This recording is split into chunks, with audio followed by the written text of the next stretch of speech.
Hello नमस्कार, स्वागत अभिनंदन आप सबका। मेरा नाम है सुमित और आप एक्लोन एजुकेशन यूट्यूब चैनल देख रहे हैं। और स्पेशल रिवीजन सीरीज क्लास के अंदर हम लोग अभी फिलहाल साइंस के सेशन के ऊपर बात कर रहे हैं।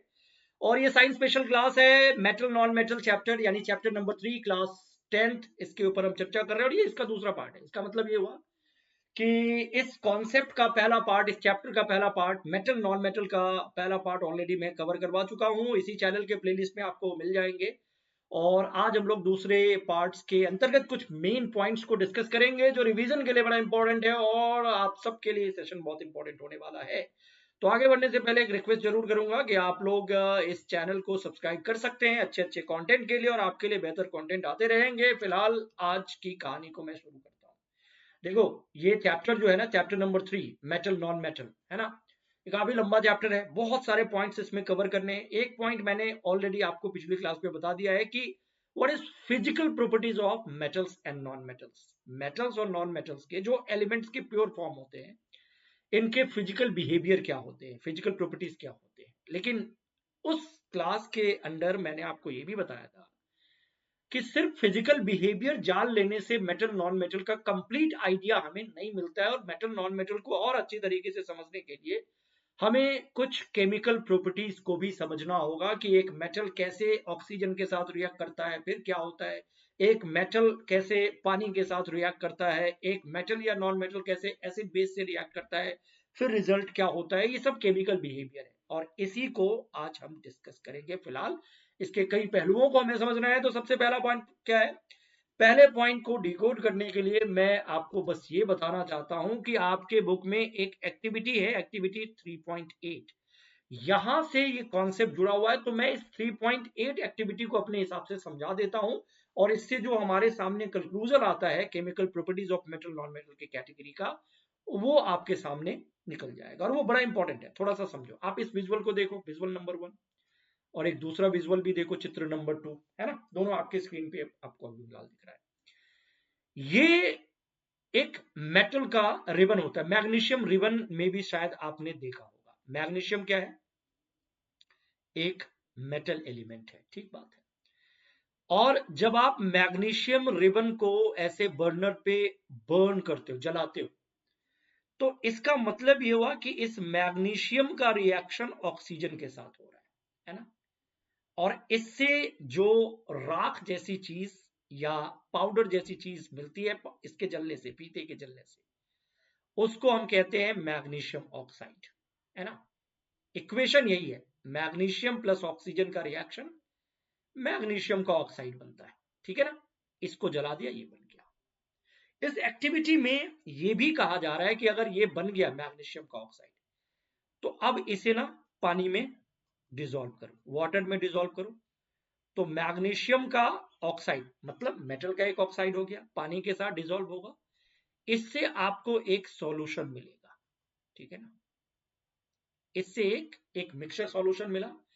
अब इस सॉल्यूशन को आप लिटमस पेपर से टेस्ट करो कि ये एसिडिक है या बेसिक है। Litmus paper. तो पहली चीज मैंने क्या बताया, मैग्नीशियम के रिबन को मैंने बर्न किया, उससे जो पाउडर मिला उसको पानी में डिसॉल्व करके सॉल्यूशन तैयार किया। और मैग्नीशियम का वो ऑक्साइड ही था जो पानी में डिसॉल्व होकर के मैग्नीशियम का हाइड्रोक्साइड बनाएगा, ये बात हम जानते हैं। लेकिन जब आप इसी सॉल्यूशन को आप लिटमस पेपर से जांचोगे ना, तो आपको ये वाला रिजल्ट मिलेगा। कैसा रिजल्ट मिलेगा? देखो, ये मान लो एक सॉल्यूशन है, मुझे नहीं पता ये क्या है, लेकिन इसमें मैं रेड लिटमस पेपर को डालता हूं। और जैसे ही ये सॉल्यूशन में जा रहा है तो रेड लिटमस पेपर ब्लू हो जा रहा है ना। तो ये क्या पहचान है? अगर कोई सॉल्यूशन रेड लिटमस पेपर को ब्लू कर देता है तो ये पहचान है कि ये बेस है, अल्कली मटेरियल है। तो जो आपके सामने वो मिक्सचर तैयार हुआ था मैग्नीशियम ऑक्साइड प्लस H2O से, वो कुछ ऐसा बना होगा, MgOH2 बना होगा, और ये एक प्रकार का बेस है। इस एक्टिविटी का पहला पार्ट यही है। तो आप ये कह सकते हैं कि मेटल का जो ऑक्साइड होता है, मैग्नीशियम का ऑक्साइड मतलब मेटल का ऑक्साइड, ये नेचर वाइज क्या हुआ, ये बेस होते हैं। कंक्लूजन ये निकला, ठीक है। अब देखो इसका दूसरा पार्ट भी है इसी एक्टिविटी का, मतलब इसको पूरा पढ़ोगे तो यही सब बताया गया है। तो एक तो मैग्नीशियम को मैंने ले लिया, ठीक है, उससे हमने ये निकाल लिया, हमें पता चल गया कि ये बेसिक है। और एक जनरलाइज कॉन्सेप्ट हमारे सामने आ रहा है कि मेटल का ऑक्साइड बेसिक नेचर का होता है। अब उसी एक्टिविटी में आपको सल्फर लेने के लिए भी बोला जा रहा है, और सल्फर क्या है? सल्फर एक प्रकार का नॉन मेटल है, ठीक है ना। सल्फर का पाउडर लो और उसको गर्म करो, ठीक है ना, तो उससे वेपर बनेगा सल्फर का गैस, ठीक है ना। यहां पे इस चम्मच में आपने लिया, इसको गर्म किया और इसको भी पानी के साथ मिलाओ, तो इससे भी आपको एक सॉल्यूशन मिलेगा। अब ये जो है सल्फर को आप गर्म करते तो पहली बात सल्फर का ऑक्साइड बनता होगा, और सल्फर एक नॉन मेटल है, मतलब सल्फर डाइऑक्साइड जिसको कहते हैं। इसको पानी के साथ मिलाओ और फिर जब आप इसमें लिटमस पेपर से टेस्ट करोगे तो आपको ये वाला रिजल्ट मिलेगा। उस सॉल्यूशन के अंदर अगर आप ब्लू लिटमस पेपर डालोगे ना तो रेड में कन्वर्ट हो जाएगा, और अगर ब्लू लिटमस पेपर रेड में कन्वर्ट हो रहा है तो ये इंडिकेशन है कि ये एक प्रकार का कोई एसिड है। इसका मतलब ये हुआ कि नॉन मेटल का जो ऑक्साइड है ये जब पानी के साथ मिलकर के सॉल्यूशन बनता है तो इसका नेचर एसिडिक हो जाता है। इसलिए जनरलाइज वे में हम क्या कह सकते हैं, इस एक्टिविटी से हमें पता क्या चला कि जनरली जो नॉन मेटल है, ठीक है ना, ये चलो मैं इसको से दिखा देता हूं, ये इसको छोड़ दो। जनरली जो नॉन मेटल है इसके जो ऑक्साइड है, ठीक है, इसका नेचर कैसा होगा? एसिडिक होगा। जैसे सल्फर का ऑक्साइड लिटमस पेपर से टेस्ट करो, एसिड वाला रिजल्ट मिलेगा। और जो मेटल के ऑक्साइड है इसको पानी के साथ मिला करके सॉल्यूशन बनेगा और उसको आप जब लिटमस पेपर से जांचोगे, टेस्ट करोगे तो ये बेसिक मिलेगा, ठीक है ना। समझ में आ गया? ये पॉइंट यहां पे लिखा भी है कि most non metal produce acidic oxides when dissolve in water. On the other hand, most metals gives rise to basic oxide, ठीक है ना। तो ये पॉइंट इस एक्टिविटी से, इस कॉन्सेप्ट से हमें पता चल गया, ठीक है ना। तो फिलहाल इसको जनरलाइज करके हम याद रख सकते हैं, बड़ा इंपॉर्टेंट है। और साथ ही साथ ये तो केमिकल बिहेवियर के अंदर इन चीजों को हम समझते हैं ना, तो इसका एक जनरल फॉर्मेट क्या हुआ कि जब कोई मेटल ऑक्सीजन से रिएक्ट करता है, चाहे वो मैग्नीशियम हो या फिर कोई और भी अन्य मेटल हो, एल्यूमिनियम हो, कॉपर हो, तो इससे क्या बनता है? मेटल का ऑक्साइड बनता है। और इन जनरल मेटल का ऑक्साइड नेचर वाइज कैसा होता है? बेसिक होता है। ये अभी समझ में आया। फॉर एग्जाम्पल मैग्नीशियम वाला अभी हमने देखा। कॉपर की बात करें तो कॉपर भी एक मेटल है, ठीक बात है। जब कॉपर को आप एयर की मौजूदगी, मतलब ऑक्सीजन की मौजूदगी में गर्म करते हैं, when copper is heated in air, तो reaction between copper and oxygen just take place और उससे कॉपर का ऑक्साइड बनता है, और कॉपर के ऑक्साइड को हम ब्लैक ऑक्साइड भी कहते हैं। तो ये बना। तो मेटल का ऑक्साइड ऑक्सीजन से रिएक्ट करके बनता है। इवन एल्यूमिनियम है, तो एल्यूमिनियम को जब ऑक्सीजन से रिएक्ट करने का मौका मिलता है तो इससे एल्यूमिनियम का ऑक्साइड बनता है। बट एक बात आप अच्छी तरीके से समझ लो, ध्यान से सुनना मेरी बात। आपने अभी क्या सीखा? आपने अभी ये सीखा कि इन जनरल वे में हम क्या बोलते हैं कि मेटल के जो ऑक्साइड होते हैं ये बेसिक होते हैं। डन, कोई दिक्कत नहीं है, अभी हमने तो यही सीखा। बट अब यहां पे कुछ एक्सेप्शन भी है, ये ज्यादा इंपॉर्टेंट पॉइंट है। देखो कुछ मेटल ऑक्साइड ऐसे होते हैं जो एसिडिक और बेसिक दोनों ही बिहेवियर को शो करता है, उसको एम्फोटेरिक ऑक्साइड कहा जाता है। ध्यान से सुनना, मेटल ऑक्साइड जनरली बेसिक होते हैं, ठीक बात है, but some metal oxides are acidic as well as basic both. अब इन सब में दो ऑक्साइड का एग्जांपल आप सीधे सीधे याद रखोगे, एक एल्यूमिनियम और दूसरा जिंक। इन दोनों का जो ऑक्साइड होता है ना, ये एसिडिक भी होते हैं प्लस बेसिक भी होते हैं अकॉर्डिंग टू सिचुएशन। तो ये जनरल फॉर्मेट तो ये हो गया, लेकिन एल्यूमिनियम ऑक्साइड और जिंक ऑक्साइड में क्या याद रखोगे कि ये दोनों बिहेवियर को शो करता है। ये सबसे महत्वपूर्ण चीज है। और ये यहां पे मैं दिखा भी देता हूं क्या लिखा हुआ है। ये एनसीईआरटी के इनपुट के हिसाब से मैं आपको बता रहा हूं। What we have learned that metal oxides are basic in nature. Yes, done. We know that basic in nature होते हैं। But ये देखो यहाँ पे पॉइंट लिखा है कि some metal oxides such as aluminium oxide, this is example, and zinc oxide show both acidic as well as basic behavior. ये दोनों ऐसे मेटल ऑक्साइड है जो एसिडिक और बेसिक दोनों बिहेवियर शो करते हैं। And such metal oxide which react with both acid and base to produce salt and water are known as amphoteric. Amphoteric मतलब डुअल नेचर, एसिडिक भी और बेसिक भी। अब देखो ना इस एग्जांपल में देखो, ये एल्यूमिनियम का ऑक्साइड है, ये रिएक्ट कर रहा है HCl के साथ, और HCl तो एसिड है आप जानते हैं, तो उससे एक सॉल्ट बना एल्यूमिनियम क्लोराइड और पानी बना।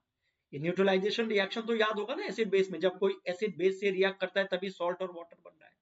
अब इस रिएक्शन में आप क्लियरली देख रहे हैं कि ये मुझे नहीं पता कि एल्यूमिनियम का ऑक्साइड एसिडिक है या बेसिक है, बट मुझे इतना पता है कि ये जिससे रिएक्ट कर रहा है वो एसिड है, और इसके बाद कोई सॉल्ट बन रहा है और वाटर बन रहा है, तो पक्का है यहाँ पे ये कोई ना कोई बेस ही होगा, तभी तो एसिड बेस से रिएक्ट करके सॉल्ट बनाता है। तो पहले रिएक्शन में ये किस तरीके का ऑक्साइड है, बेसिक ऑक्साइड है, क्योंकि एसिड से रिएक्ट करके सॉल्ट बना रहा है। और दूसरे रिएक्शन में हम लोग ये जानते हैं कि ये बेस है, इसमें कोई डाउट नहीं है। अब यही वही ये एल्यूमिनियम का ऑक्साइड यहां भी है, लेकिन ये बेस के साथ रिएक्ट करके सॉल्ट और वाटर बना रहे हैं, तो इसको एसिड ही होना पड़ेगा। तो ये दोनों रिएक्शन हमें बताता है कि कैसे एल्यूमिनियम का ऑक्साइड एक केस में बेस की तरह बिहेव करता है और दूसरे केस में एसिड की तरह बिहेव करता है। सो यही बात यहाँ पे लिखी है कि such metal oxide which react with both acid as well as base to produce salt and water are known as amphoteric oxide. So aluminium का ऑक्साइड इसका बेस्ट एग्जांपल है, एंड इवन जिंक ऑक्साइड भी इसी category को show करता है। तो ये याद रखना है, and very very important point. ठीक है, अच्छा एक और पॉइंट आप समझो, ज्यादातर जो मेटल होते हैं ना, most metal oxides are insoluble in water. देखो क्या लिखा हुआ है, ये नोट में, ये भी इंपॉर्टेंट पॉइंट है। मेटल ऑक्साइड जो होते हैं ना, ज्यादातर क्या होते हैं, इनसॉल्युबल, ये पानी में सॉल्युबल नहीं होते ज्यादातर। लेकिन इसका ये मतलब नहीं कि सारे के सारे मेटल के लिए, मेटल ऑक्साइड के लिए बोला जा रहा है, क्योंकि some metal oxide but some of these dissolve in water. तो कुछ मेटल ऑक्साइड ऐसे होते हैं जो वाटर में डिसॉल्व होते हैं, और इन्हीं को जब ये वाटर में डिसॉल्व होते हैं ना मेटल के ऑक्साइड, तो उससे जो कंटेंट बनता है उसको अल्कली कहा जाता है, अल्कलीज। जैसे सोडियम का ऑक्साइड पानी के साथ डिसॉल्व होकर के सोडियम का हाइड्रोक्साइड बनता है, इसे हम बेस जरूर कहते हैं, लेकिन इसी को हम अल्कली भी कहते हैं। ठीक है ना, क्योंकि आमतौर पर ये बात शायद आप जानते होंगे कि water soluble bases are called alkalis, ऐसे बोला जाता है। तो ये मेटल का ऑक्साइड है, ये पानी में डिसॉल्व होकर के ये बेस बना रहे हैं, अल्कलीज इसको कहते हैं, water soluble bases are alkalis. ये पोटेशियम का ऑक्साइड है, ये रिएक्ट करके पानी के साथ डिसॉल्व होकर के पोटेशियम हाइड्रोक्साइड बना रही है, बेस है, बट इसको अल्कली भी कहेंगे।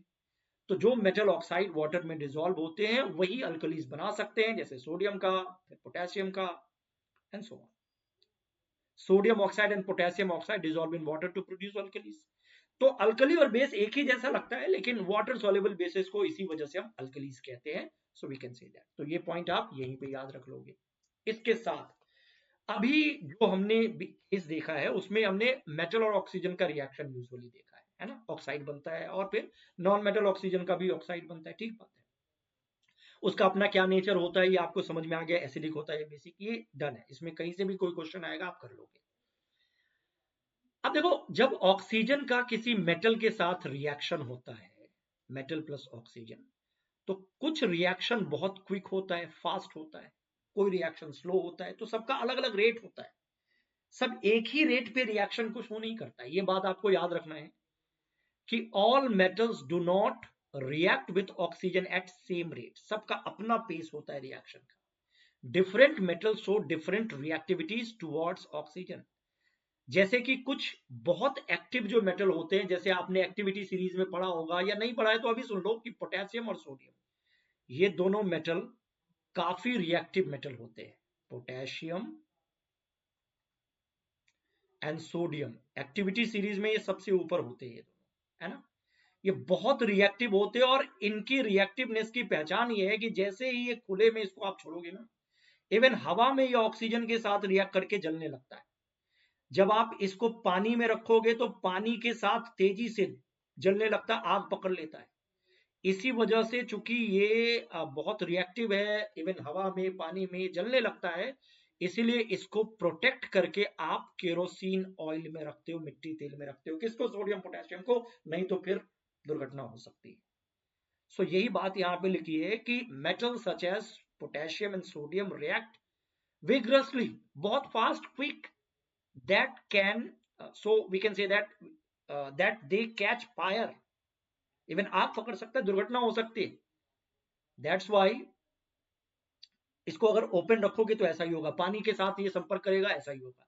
तो इसलिए प्रोटेक्ट करने के लिए आप इसे, फायर को रोकने के लिए कहाँ रखते हो? मिट्टी तेल में डुबो करके रखते हो, इमर्स इन केरोसिन ऑयल। तो सोडियम पोटेशियम की ये खासियत है, बहुत फास्ट रिएक्शन करता है, विग्रसली रिएक्शन करता है, वायलेंट तरीके से रिएक्शन करता है सोडियम पोटेशियम।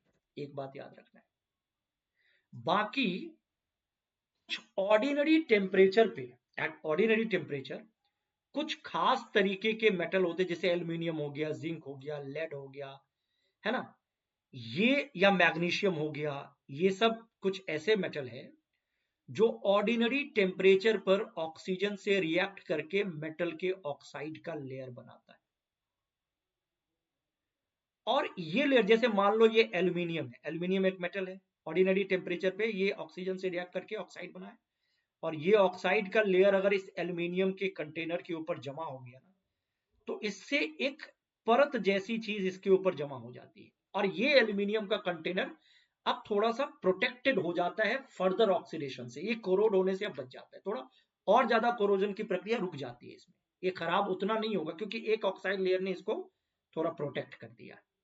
ये बात यहां पे लिखी हुई है कि at ordinary temperature the surface of metals such as magnesium, aluminum, zinc, lead etc are covered with a thin layer of oxide, पतले से ऑक्साइड की परत इस पे बन जाती है, which is basically protective layer. The protective oxide layer basically prevents the metal from further oxidation, और भी ज्यादा रिएक्ट होने से बचाता है। ये बड़ा अच्छा है ना। आपको पता है इसी प्रॉपर्टी को ध्यान में रख करके कमर्शियल लेवल पर कुछ मेटल को उसके ऊपर ऑक्साइड की थिक लेयर बना दी जाती है और उसको और प्रोटेक्टेड बना दिया जाता है। एक प्रोसेस होता है, एनोडाइजिंग प्रोसेस इसको कहते हैं, जिसके जरिए आप ऐसा कमर्शियल तौर पर कर सकते हैं। ना केवल ये कर सकते हैं बल्कि थिक लेयर ऑक्साइड बनाने के साथ साथ आप एल्यूमिनियम या मेटल की बनी हुई जो चीजें होती है ना, उसको अलग अलग कलर में रंगा जा सकता है, जिससे नए नए तरीके का कलरफुल मेटल का अपीयरेंस आपको मिलता है और नई नई चीजों में आप उसको यूज करते हो।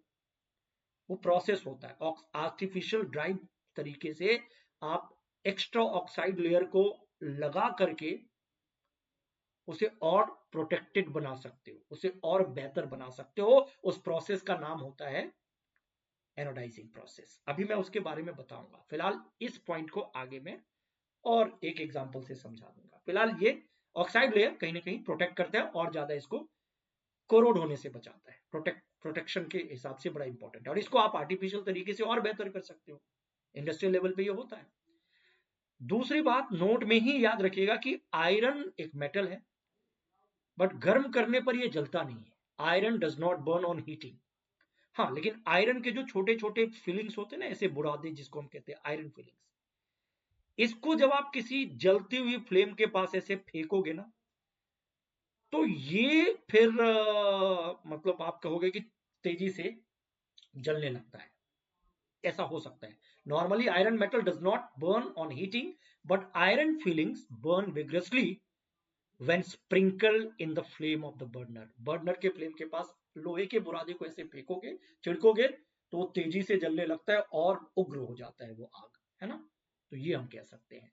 इसके अलावा कॉपर डज नॉट बर्न, है ना, कॉपर नहीं जलता है, but the hot metal is coated with black coloured layer of copper oxide. लेकिन गर्म जो मेटल होते हैं ना, वो कॉपर ऑक्साइड जो अभी हमने देखा ना ब्लैक ऑक्साइड होता है, उससे वो कोटेड होता है। सिल्वर गोल्ड एक्टिविटी सीरीज में बहुत नीचे होते हैं, तो वो तो हाई टेम्परेचर पे भी ऑक्सीजन से रिएक्ट नहीं करते हैं, है ना, इवन पानी से भी रिएक्ट नहीं करते हैं वो, तभी तो उससे ऑर्नामेंट वगैरह बनाए जाते हैं, खराब नहीं होता है वो। तो ये 3-4 पॉइंट आप याद रख सकते हैं कि मेटल का ऑक्सीजन के साथ रिएक्शन होता है, सबका रिएक्शन रेट अलग अलग होता है, कुछ बहुत विग्रस तरीके से वायलेंट तरीके से रिएक्ट करता है, कुछ बहुत स्लो करता है, कुछ ऑक्साइड का लेयर बना देता है और उससे वो मेटल प्रोटेक्टेड हो जाता है और भी अच्छी तरीके से, एंड कुछ और कंडीशंस भी है। तो ये पहला पॉइंट है जो आपको याद रखना है, और इस आधार पे हम कह सकते हैं कि sodium is most reactive, even sodium plus potassium दोनों के लिए मैं बोलूंगा काफी रिएक्टिव होते हैं, and the reaction of magnesium is comparatively less vigorous, है ना, ये इतना वायलेंट नहीं होता बट रिएक्शन होता है, इंप्लाइंग दैट कि सोडियम जितना ये बहुत रिएक्टिव नहीं है, बट मैग्नीशियम ठीक ठाक रिएक्शन शो करता है। उसके अलावा but the burning in oxygen does not help us to decide about the reactivity of zinc iron copper and lead, यानी कि ऑक्सीजन में किसी खास मेटल का जलना हमें ये नहीं बताता कि वो इनमें से कौन ज्यादा रिएक्टिव है कौन कम रिएक्टिव है। जैसे zinc, iron, copper, lead, oxygen में इनके जलने से हमें ये नहीं पता चलता है कि इसमें से कौन ज्यादा रिएक्टिव है कौन कम रिएक्टिव है। इसके लिए फिर हमें आगे रिएक्टिविटी सीरीज या बाकी चीजों को हमें पढ़ना होगा, जानना होगा, है ना। ठीक है, तो होपफुली ये पॉइंट आपको यहां याद रखनी है। अब मैंने अभी क्या बोला था, एनोडाइजिंग एक प्रोसेस होता है, इस प्रोसेस के जरिए आर्टिफिशियल तरीके से आप किसी मेटल को और ज्यादा प्रोटेक्ट कर सकते हो, उसके ऊपर ऑक्साइड का लेयर चढ़ा करके, मोटी परत चढ़ा करके। जैसे एल्यूमिनियम का कोई कंटेनर है, एल्यूमिनियम मेटल है और इसके ऊपर आप ऑक्साइड की एक और लेयर चढ़ा करके इसे और प्रोटेक्टेड बनाना चाहते हो, और ना केवल सिर्फ प्रोटेक्टेड बनाना चाहते हो बल्कि इसको अलग अलग कलर्स में कुछ इस तरीके का अपीयरेंस देना चाहते हो, तो एनोडाइजिंग प्रोसेस के जरिए ये आप कर सकते हो। इसके लिए होता क्या है, करना क्या होता है इस प्रोसेस में, ध्यान से समझिएगा। देखो, जिस मेटल को आपको प्रोटेक्ट करना है ना, जैसे एल्यूमिनियम का कोई कंटेनर है उसको प्रोटेक्ट करना है, तो उस मेटल का इलेक्ट्रोड बनाओ और वो इलेक्ट्रोड बैटरी के पॉजिटिव टर्मिनल से जोड़ दो, एनोड बोलते हैं इसको। तो एल्यूमिनियम का एनोड बनाओ और कोई दूसरा मेटल ले लो जिसको नेगेटिव टर्मिनल, क्योंकि दो इलेक्ट्रोड होता है ना, नेगेटिव टर्मिनल से जोड़ना है, जैसे प्लेटिनम यहाँ पे लिया गया है ना, तो ये इसको कैथोड बोल दोगे क्योंकि नेगेटिव टर्मिनल से जुड़ा, तो ये नेगेटिव और ये हो गया आपका पॉजिटिव। ध्यान रखना, जिसके ऊपर ऑक्साइड की परत जमानी है ना, जिसको प्रोटेक्ट करना है, उसको हमेशा एनोड के रूप में ही लेते हैं, तभी इस प्रोसेस को एनोडाइजिंग बोलते हैं। ठीक है ना, एनोड ले लिया आपने, और कैथोड के लिए आपने कोई दूसरा मेटल ले लिया, लेकिन कैथोड भी चाहिए आपको, तो एक और मेटल भी चाहिए। ठीक है, चलेगा। अब इन दोनों इलेक्ट्रोड्स को एक इलेक्ट्रोलाइट सॉल्यूशन में डुबो दो। इलेक्ट्रोलाइट सॉल्यूशन मतलब यहाँ पे देखो एसिड सॉल्यूशन, डाइल्यूट H2SO4 ले लो, तो इसका मतलब इसमें पानी भी है। ठीक है, अच्छा, जब इसको स्विच ऑन करोगे इससे करंट फ्लो होगा ना, तो ये जो सॉल्यूशन है ये आयनाइज्ड होगा होगा ना। और आप देखो इसमें क्या है, इस पूरे कंटेनर में जो सॉल्यूशन है इसमें एसिड और वाटर है, तो जब H2SO4 टूटेगा तो 2H प्लस और SO4 माइनस में टूटेगा, और अगर H2O टूटेगा जो कि बिल्कुल टूटना चाहिए, तो ये भी H प्लस और OH माइनस में टूटेगा। तो इसके अंदर आयंस कुछ इस तरीके से, और जैसे ही आयंस में सेपरेट हुआ करंट फ्लो होने के दौरान, इलेक्ट्रोलाइटिक प्रोसेस यही होता है ना। तो आप देखो इसमें से जो पॉजिटिव चार्ज वाला ये H प्लस है ना, ये H प्लस जो है ये कैथोड की तरफ जाएगा। ठीक है, H प्लस आयन इसकी तरफ जाएगा, और नेगेटिव वाला जो OH माइनस है वो ऑब्वियसली किधर जाएगा, पॉजिटिव टर्मिनल वाले एनोड की तरफ, मतलब अपोजिट चार्ज की तरफ जाता है ना। तो जो खुद पहले से ही नेगेटिव टर्मिनल से जुड़ा उसके पास कोई पॉजिटिव चार्ज आयन जाएगा, H प्लस जाएगा, और जो पहले से ही पॉजिटिव टर्मिनल से जुड़ा है उसके पास कोई नेगेटिव चार्ज सिस्टम जाएगा, OH माइनस जाएगा, SO4 नहीं जाता, वो इसी में रहता है ना। तो यहां पे अब जो ये OH माइनस जा रहा है ना इसके पास, एल्यूमिनियम एनोड के पास, यहीं पे एक रिएक्शन होता है। मतलब बड़ा इंपॉर्टेंट है ये। देखो क्या होता है ना कि जो नेगेटिव इलेक्ट्रोड्स है जिसको हम कैथोड कहते हैं, ये वाला देख लो, इसकी बात कर रहे हैं,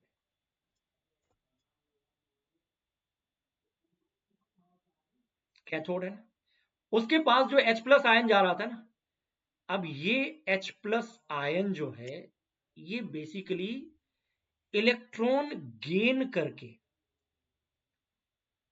हाइड्रोजन में कन्वर्ट होते, स्टेबल हो जाता है, ठीक है। और जो ये पॉजिटिव इलेक्ट्रॉन एनोड पे गया था, ये OH माइनस आयन, ये इलेक्ट्रॉन लूज करके, ये इसका मतलब इलेक्ट्रॉन लूज करना मतलब ऑक्सीडेशन, इलेक्ट्रॉन गेन करना मतलब रिडक्शन। तो एनोड पे ऑक्सीडेशन हुआ, कैथोड पे रिडक्शन हुआ, और यही OH माइनस आयन कुछ इस तरीके से कन्वर्ट होता है H2 और O2 में। और ये जो ऑक्सीजन यहाँ एनोड पे आया है ना, यही अब एल्यूमिनियम के साथ रिएक्ट करेगा और एल्यूमिनियम का ऑक्साइड बनाएगा, उसी के ऊपर वो जमा हो जाएगा, है ना।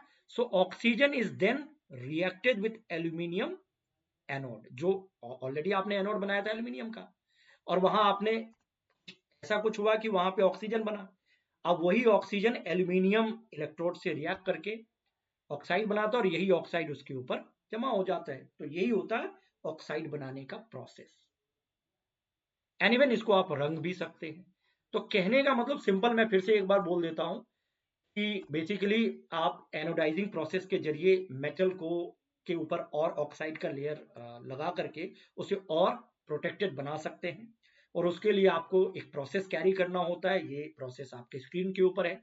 जिस मेटल के ऊपर ऑक्साइड की परत आपको चढ़ानी है उसका आप एनोड बनाओ, और एक किसी दूसरे मेटल का या इवन एल्यूमिनियम भी ले लो, उसका आप कैथोड बनाओ। हाँ, ये जरूर होगा कि एक को आपको पॉजिटिव टर्मिनल से जोड़ना और एक को नेगेटिव टर्मिनल से। तो जो पॉजिटिव टर्मिनल से जुड़ेगा वो एनोड, और हमेशा जिसके ऊपर आपको ऑक्साइड बनाना है उसको एनोड के रूप में लेना है, ठीक है ना। फिर वो एसिड सॉल्यूशन लिया, बिजली मतलब बैटरी का स्विच ऑन करो, फिर करंट फ्लो होगा, आयंस में टूटेंगे। तो पॉजिटिव वाला नेगेटिव की तरफ जाएगा, कैथोड की तरफ जाएगा H प्लस, और H प्लस जो है आप कह सकते हैं कि कुछ इस तरीके से रिएक्शन कैरी करेगा। मतलब ये रिएक्शन बेसिकली नेगेटिव इलेक्ट्रोड पे होगा। लेकिन मेन जो होगा ये OH माइनस जो है ना, वो एनोड की तरफ जाएगा, और वहां से फिर इस तरीके का रिएक्शन कैरी होगा और ऑक्सीजन बनेगा, और यही ऑक्सीजन एल्यूमिनियम के साथ रिएक्ट करके ऑक्साइड बनाता है। That is the case of anodizing process, ठीक है ना। ये सिस्टम है और ये आपको याद रखना है। तो ठीक है, anodizing is a process of forming a thick oxide layer of aluminium. Aluminium develops a thin oxide layer when exposed to air naturally. अपने आप जब एयर में आप इसको छोड़ेंगे तो हल्की सी पतली सी ऑक्साइड की परत इस पे जमा हो जाती है ना। एंड ये इसको और ज्यादा खराब होने से बचाता है। This aluminium coat make its resistant to further corrosion, है ना, कोरोड होने से बताता है। But this resistance can be improved further by making the oxide layer more thicker. और इसके लिए एनोडाइजिंग प्रोसेस कैरी किया जाता है। During anodizing process we can say that a clean aluminium article is made the anode and electrolyse with dilute sulphuric acid. जो अभी मैंने बोला वही लिखा हुआ है कि जिस पे आपको परत चढ़ानी है ऑक्साइड की, उसको एनोड के रूप में ले लो, और एक डाइल्यूट सल्फ्यूरिक एसिड का सॉल्यूशन लो, फिर बैटरी से कनेक्ट करो एंड सो ऑन, इलेक्ट्रोलाइज करो, देन ऑक्सीजन गैस इवॉल्व होगी एनोड के पास, क्योंकि OH माइनस तो उसी के पास जा रहा है। यहां जो ऑक्सीजन गैस इवॉल्व हुई है, अब यही एल्यूमिनियम के साथ रिएक्ट करके ऑक्साइड का लेयर बनाएगा, that is protected layer. This oxide layer can be even died, इसको रंगा जा सकता है, अलग अलग कलर का पैटर्न बनाया जा सकता है, और इससे आप प्रैक्टिकल लाइफ में बहुत सारी सामग्री बना सकते हैं। तो दिस इज समथिंग एनोडाइजिंग, ठीक है। होपफुली ये पॉइंट आपको समझ में आ गया होगा। अगर मैं आपसे एक क्वेश्चन पूछ दूं ऐसे MCQ, all the metals form basic oxide, ठीक बात है, which of the following metal form an amphoteric oxide. मतलब कौन ऐसा मेटल है जिसका ऑक्साइड एसिडिक बेसिक दोनों होता है। तो हमने दो ही मेटल की बात की है, एक एल्यूमिनियम और दूसरा जिंक। ऑप्शन में एल्यूमिनियम है तो एल्यूमिनियम लगा देंगे, ऑल दो जिंक होता तो जिंक भी आंसर हो सकता था, है ना। तो ये पॉइंट आप ऐसे ही याद रखोगे। और फिलहाल अभी ये पॉइंट बोला है, अगली क्लास में इसके आगे के पॉइंट्स को मैं बताऊंगा, क्योंकि स्टेप बाय स्टेप कई सारे पार्ट्स में इस पूरे टॉपिक को हमें कवर करना है। तो फिलहाल के लिए मैं इतना ही कहूंगा कि ऐसे ही पढ़ते रहिए और सेशन को लाइक कीजिए, चैनल सब्सक्राइब कीजिए। फिलहाल के लिए मैं यही बोलूंगा। मैं मिलता हूं आपसे अगली क्लास में इसके अगले पार्ट के साथ।